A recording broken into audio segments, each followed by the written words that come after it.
Megan! Megan, are you there? It's really important and urgent.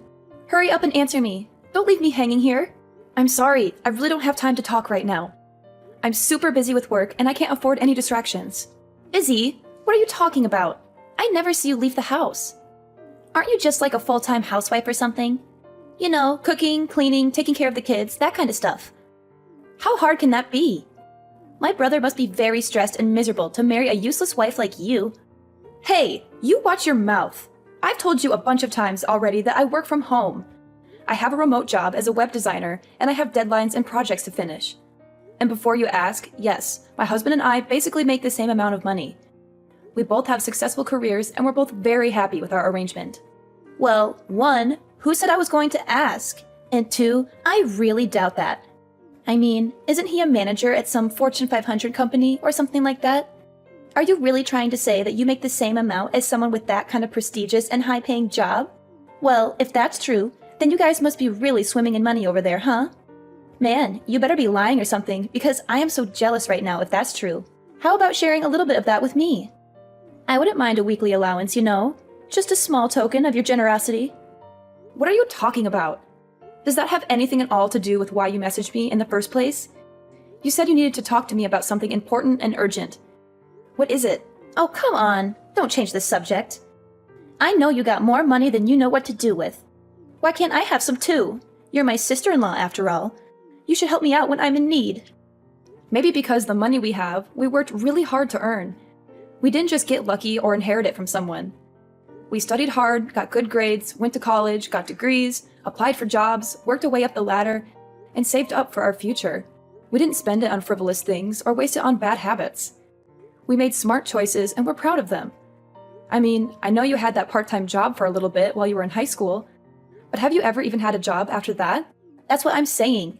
That's why I need money, because I don't have a job and I don't want one either. They're boring and stressful and they take up all your time and energy. Besides, my boyfriend and I want to travel somewhere and we need money to do that. We want to see the world and have fun and enjoy life while we're young and beautiful. Then do what we did. Find a job, work hard, save up, and then you can go on your trip. That's how most people do it. Are you serious? But that's so lame. I could never do something as uncool as that. Are you calling having a job uncool? It's not that I disagree with you, but I really worry for your future if that's how you think of working.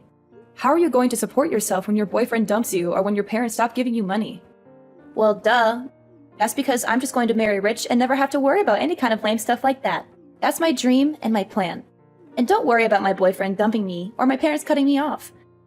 They love me too much to do that. What? Is that really your plan? Just marry rich? Has it ever occurred to you that someone that rich might want someone just as motivated to work and succeed?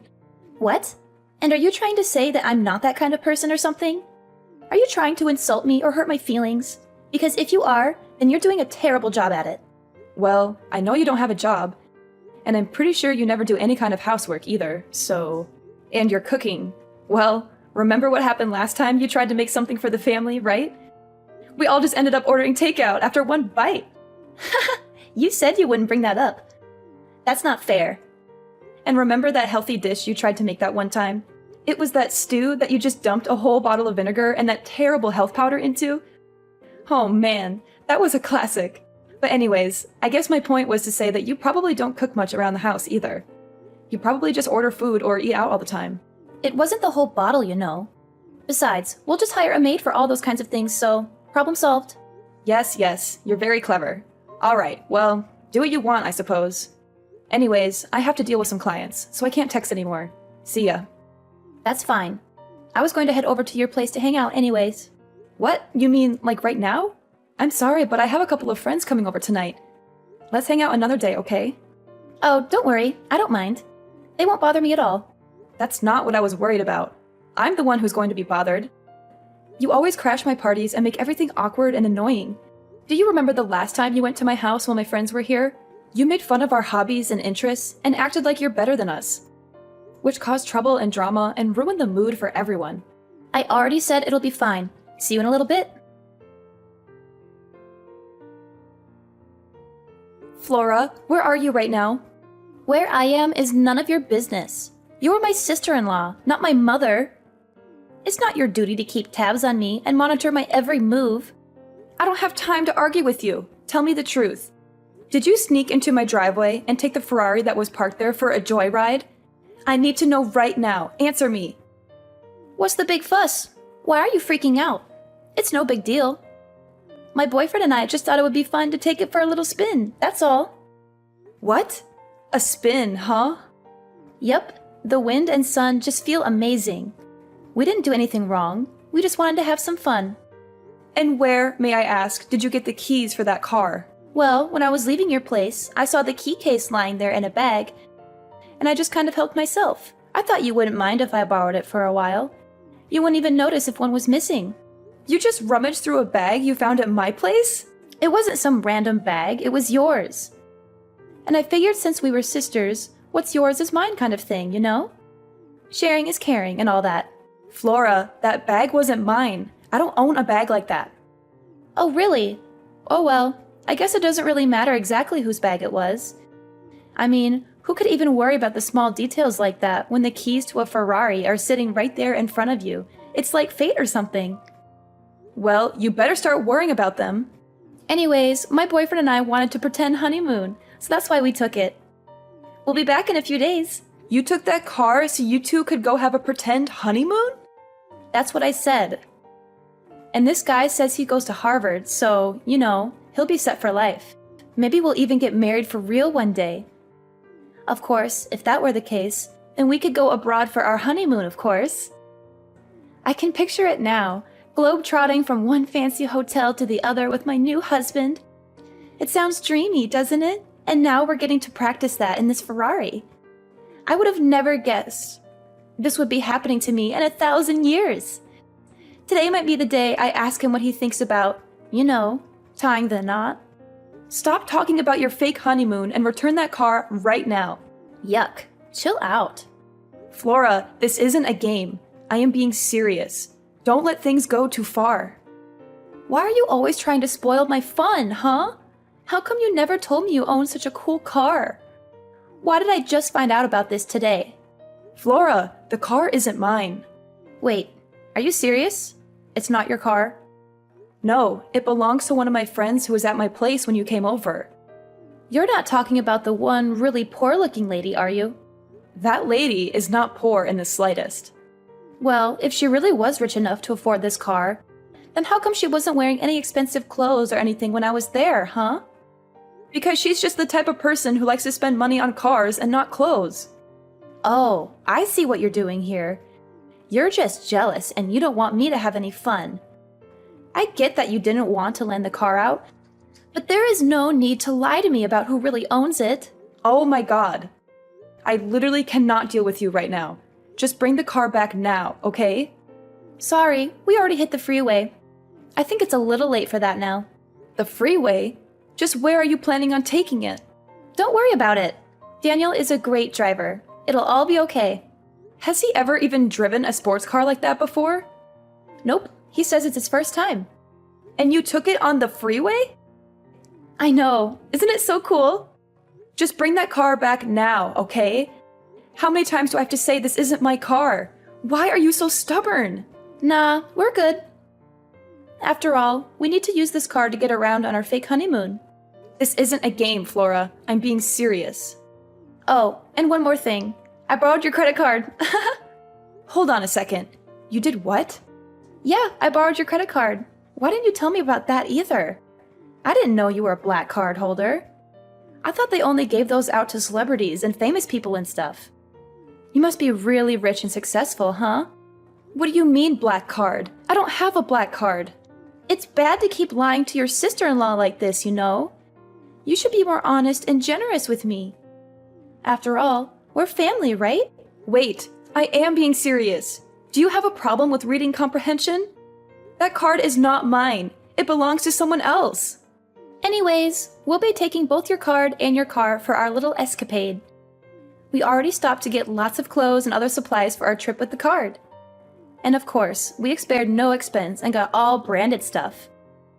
I think we've already spent like 20 grand or something. You've spent $20,000 using that card already? Yeah, and it doesn't seem like we're even scraping the limits of what this card can do. Who knew you could do so much with a black card?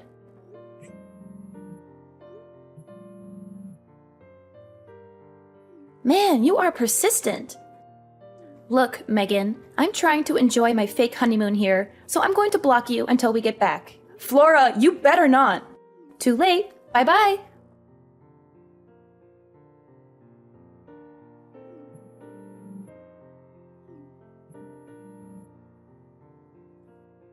Megan, pick up the phone. It's an emergency. I'm not joking around. I'm being serious. You have to answer me right now. What do you want? I'm busy right now. Can't you leave me alone for once? I can't use your credit card anymore. It stopped working. Was it a fake or something? Did you trick me into taking a fake card? Was the black card you stole a fake? Yeah. Daniel and I are trying to check into our hotel, but they won't accept our card. We made them try again and again, but they said the payment wasn't being accepted. That means that the card was a fake or something, right? Oh man, this is bad. What should we do? Flora, you can't use that card because the owner froze it. They realized someone stole their card and they called the credit card company to stop any more purchases from being made on that card. What? They froze the card? How could they do that? Yeah, it's that thing when you call the credit card company to stop any more purchases being made on that card. It's a very common and sensible thing to do when someone steals your card. I know what freezing a card means. But if the card is frozen, then that means we can't check into our hotel. And the room I booked was supposed to be one of the best suites this place could offer. It had a jacuzzi and a balcony and a minibar and everything. It was supposed to be our dream vacation. Maybe just try paying for the reservation with your own money instead. But we only have a little bit of cash on us right now. We spent most of it on gas and food and souvenirs and stuff. We thought we could use your card for everything else. I see. And if it was a hotel suite that I'm sure cost quite a bit, huh? Maybe just go to the bank and take out some money to pay the deposit. You know, the bank where you have an account with your own money. I didn't bring any of my bank cards on this trip. Wow, are you serious? Going out to such luxurious places, but you didn't bring money, but only care about using a black card that's not yours? How irresponsible and selfish can you be? I didn't think I'd need to since I was going to be using your card instead. That's why I need you to go unfreeze the card right now. Please. Please, Megan, please. You're my only hope. Look, I tried to explain this to you earlier, but that card doesn't belong to me. But that wasn't a lie? You weren't trying to trick me or prank me or something? Flora, open your eyes. Look at the card. What name is inscribed on it? Is my name Megan Flynn? But I thought I looked at it before I took it. Let's be real here. You barely read at a 4th grade level. So let's not pretend literacy is your strong suit. Don't be freaking rude. I know how to read. Okay, then take out the card. Hold it up to your face and reread the name printed on the card. But it can't be. I just glanced at it and I thought it said Megan, but it really says Megan. And the last names are the same. How can this be? It's quite the coincidence, right? Actually, that's how we both became friends, because we basically had the same name. We joked about how if we were a couple, people might have trouble telling us apart on paper. So then who the heck is Megan? Why don't you try asking your boyfriend who she is? Why would Daniel know who she is? Just try asking him, okay? Maybe he'll tell you something interesting. What the heck? When I asked him about Megan, he took the car keys right out of my hand and ran out the door. He didn't even say anything. He just looked at me with this guilty expression and bolted. He left me here alone with no money and no car and no hotel room. Well, that's too bad. Maybe you should have thought twice before stealing someone else's card and car. And you should have been more careful about who you trust. Hey Flora, were you able to catch Daniel in the end? Did you find out why he ran away from you like that? Well, you could say that. But the truth is that he just crashed the Ferrari. What do you mean he crashed it? How did that happen? Did he get chased by the cops or something? Right as he was trying to make his getaway, he got carried away, slammed on the pedal, and drove right into the parking lot fence. The front of the car has a little dent, but at least Daniel was totally fine. He didn't get hurt or anything. Do you realize what you've just done? What's the big deal? I just do not get you. I mean, Just take it to the mechanic and it'll be fine, right? You're always freaking out over the tiniest stuff. It literally drives me crazy. You can't control my life. Look, I'm glad that your boyfriend was okay? But this is not just some little mistake. This is a huge mess. Besides, have you even figured out just why your boyfriend panicked and tried to run when you asked him about Megan? Oh, actually, now that you mention it, I forgot to in all the excitement. But anyways, can't you just tell me what's up? Why are you being so secretive and mysterious?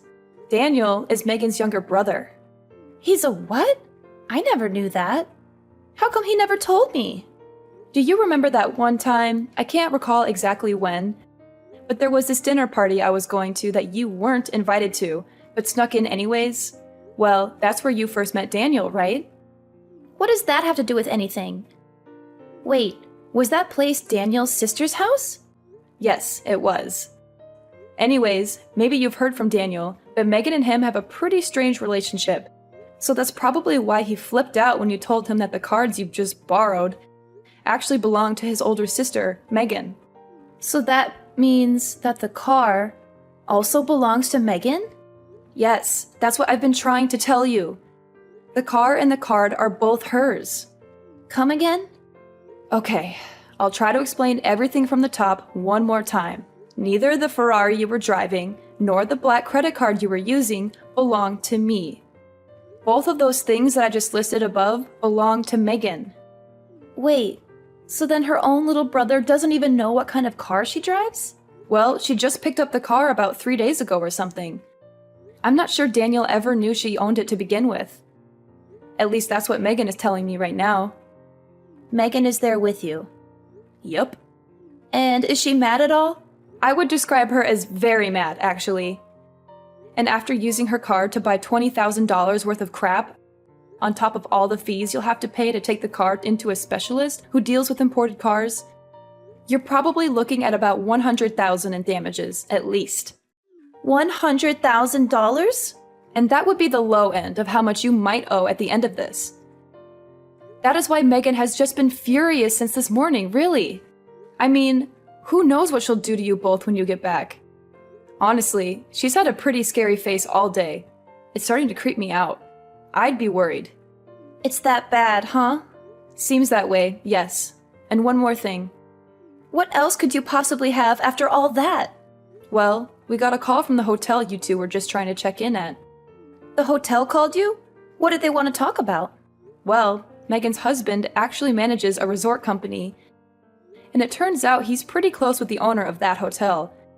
So he got a call right away when someone using his wife's card showed up. Wait, what are you getting at? What are you going to say next? I'm getting there. Anyways, I guess the police showed up to the hotel to ask about who this person with his wife's card was, and was asking Megan's husband if they wanted to pursue any legal action. I mean, I won't lie. She's not a lady you want as your enemy. Anyways, on that note, I gotta go. See ya. After dealing with the crashed car, Flora and Daniel finally came back home, both looking like dead men walking. They were exhausted, scared, and ashamed of what they had done. Megan was, of course, waiting for them in a swiveling chair we have, just so she could turn around dramatically to greet them as the two of them got on their knees to beg for her forgiveness. She had a cold and stern look on her face as she took out an envelope from her breast pocket and handed it to them.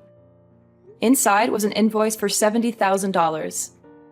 Listed there were, of course, the goods purchased with her stolen card, as well as the estimated cost for the Ferrari repairs. Towards the end of the items, however, was also listed the repairs on the hotel parking lot's fence, which was destroyed in the accident, as well as a hefty fine for reckless driving. Megan told them they should both be grateful that she didn't call the police on them or sue them for damages. She said she was being generous and merciful by giving them a chance to pay her back. Now, Flora is working at one of Megan's husband's resorts. She has to do all kinds of menial and humiliating tasks, such as cleaning toilets, scrubbing floors, and serving rude guests. Meanwhile, Daniel had to drop out of college and find a job at a company owned by a friend of Megan's. He has to work long hours in a cubicle, doing boring and tedious paperwork. He also has to endure the constant mockery and harassment of his boss and coworkers, who know he is there only because of Megan's influence. She made sure to wish them both good luck in paying back every single dime they owe. She also said she would be keeping an eye on them and monitoring their progress. She still goes to check on the two of them periodically. I think she gets some kind of sick pleasure out of seeing them both work so hard for what they did to her. She always has a smug smile on her face when she visits them. She says she is just being friendly and supportive, but I know she is really enjoying their misery.